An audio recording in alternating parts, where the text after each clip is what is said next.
On one front, Chancellor Reeves' autumn budget looms with its stealth tax hikes and pension rates. On the other, a thunderclap from across the Atlantic, Donald Trump's 25% auto tariffs, a move that blindsided Number 10 and left Keir Starmer's team scrambling to shield UK carmakers from collateral damage.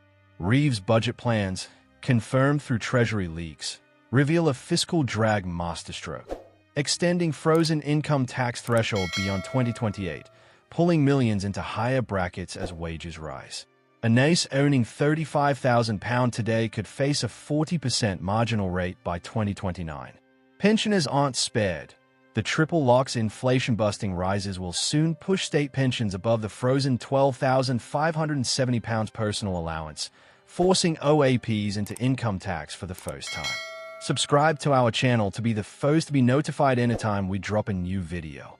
But the real bombshell: pensions themselves.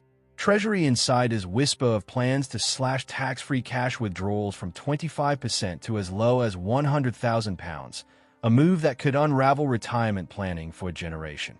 It's a raid on middle-class savers disguised as fiscal responsibility, fumes a wealth manager who's seen panicked clients rush to liquidate assets before April's rumored capital gains tax hike. Enter the wild card.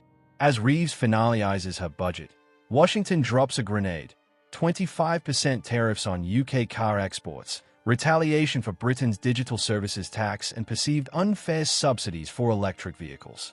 Jaguar Land Rover's Solihull plant, already reeling from Brexit costs, now faces $500 million in new duties. Starmer's team thought they'd dodge Trump by cozying up to Biden, says a Whitehall source. Now they are stuck between protecting manufacturers and provoking a trade war. The PM's emergency call with Trump yielded little. The former president reportedly quipped, "You Brits tax tea, now we tax your Range Rovers."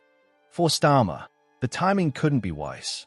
The budget's inheritance tax reforms, potentially lowering the £325,000 threshold, already risk alienating Middle England. Now, tariff-hit automakers demand state aid, while Reeves' hands are tied by her own fiscal rules. Public anger simmers. "They're taxing my pension and my car," says Linda, 68, a retired NHS worker from Coventry. What's next? Air we breathe. In private, ministers debate desperate measures, slapping duties on Kentucky bourbon and Florida oranges, but risking U.S. investment in UK tech, delaying the tax-free cash cut until 2026, sacrificing £2 billion in budget revenue, rebranding NIC hikes as social care premiums. As the clock ticks down to budget day, one question haunts Whitehall.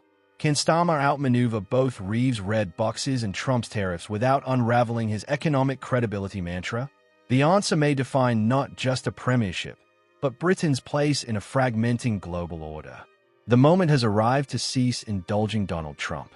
Subservience has not advanced Keir Starmer's position. However, standing up for Britain will. So Keir Starmer's grand strategy has proven ineffective. Britain has not been excluded from the harmful tariffs that President Trump announced yesterday in the White House. All of our prime minister's obsequiousness and ingratiation have yielded no results. As recently as last week, Number 10 was implying that this nation might secure its own favorable agreement. Evidently, this escaped Trump's attention.